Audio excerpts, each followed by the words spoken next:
Labas, brangiai. Galvoju, graži diena, reikia kažką papasakoti ir ką noriu, turbūt pakalbėti apie ribas. Jų užsibrėžimą ir neleisti susisėsti ant galvos. Turbūt kurį laiką apie tai galvoju ir skau reikia pasidalinti mintimis apie tai, nes žiūriu, žinai, per gyvenimą einu ir kur dažniausiai atsiranda bėdos, tai yra ribos sau ir kitiems. Visų pirma, turbūt nuo savęs, ribos, kur pasakyti žmonėm ne ir neturi būti geras. Visą laiką stengiausi būti geras, nes karma ir kiti dalykai.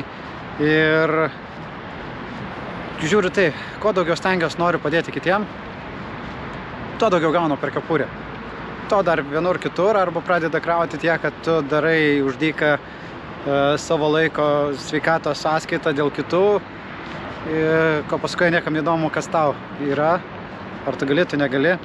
Ir galiausiai susidūriau su tokiu vienu dalyku, kur pradėjau sakyti žmonėm ne, pradėjau ribas sakyti ne, negaliu, nepadarysiu, turiu savo asmeninį laiką, gyvenimą, negaliu skirti laiko.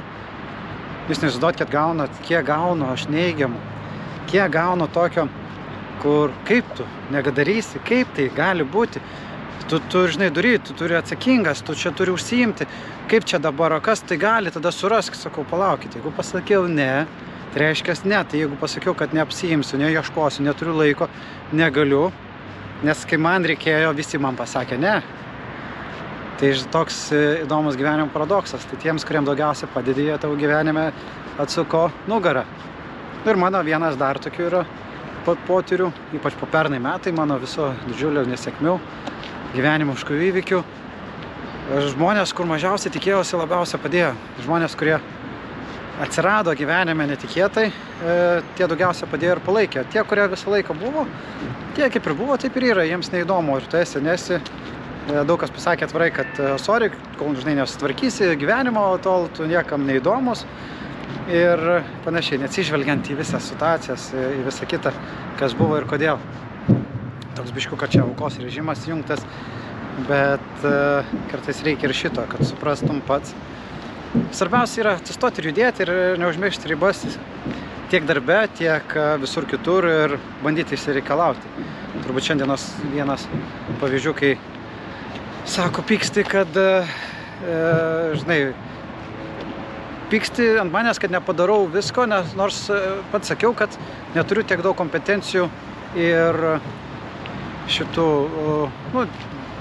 nemoku padaryti iki galo visko, tai žinai, pyksta dėl to, kad nepadaryta. Iš esmės, aš, kaip sakiau, pykstu ne dėl to, kad nepadaryta, pykstu kaip padaryta, dėl smulkių paprastų detalių, kur, logiška, paprasta, aišku, kur jau tenai 10 kartų kalbėti ir ten yra susimauta, ne ten, kur mes pirmą kartą darėm. Tai va, ir reikia užsibrėžti ribą ir išsireikalauti ir išmokti pasakyti ne. Labai gerai prisimenu pernai metais tautinę stovyklą, kurioje buvau komendantas. Nebuvau geras žmogus.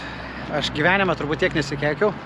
Gyvenime tiek nesu kartu pasiuntęs toli ir nuobodžiai eiti žmonių. Ir žmonių akyse tapau ne tas fainas žmogus, kuris visą laiką buvo. Nebuvau tas rimkus, kurį prastai visi matė. Buvau ne tik kad griežtas, bet ir kiek tai despotas, nes atvažiavau priimti sprendimų ir nežaisti vaikų darželio ir tenai nepaglostyti. Atėjo problema, reikia problemą spręsti ir jinai sprendžiama vienaip ar kitaip, ir jinai globaliai gali būti sprendžiama, lokaliai, globaliai ir kaip į tai viskas sureaguoti.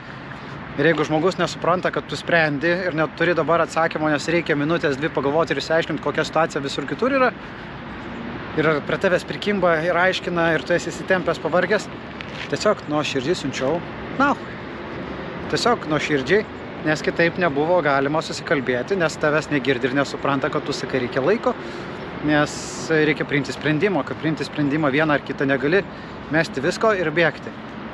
Tad tai irgi buvo labai stiprus ir aiškus ribų ir pozicijos nusistatymas, kad negali sau leisti bet kam tave stumdyti, bet kam pasakius bėgti, lėkti ir tenais žiūrėti, nes aš turėjau tokias irgi pamokos vienoje stovykloje, kai stovyklos viršininkas pradeda panikuoti, iš paskos visą kitą ir tada pasiduodi tai panikai ir tu kartu keli paniką, nenusibrėždamas ribas palauk. Tai čia reikia pagalvoti, reikia susidėlioti, o ne bėgti ir tada buvo ten tragiška stovykla.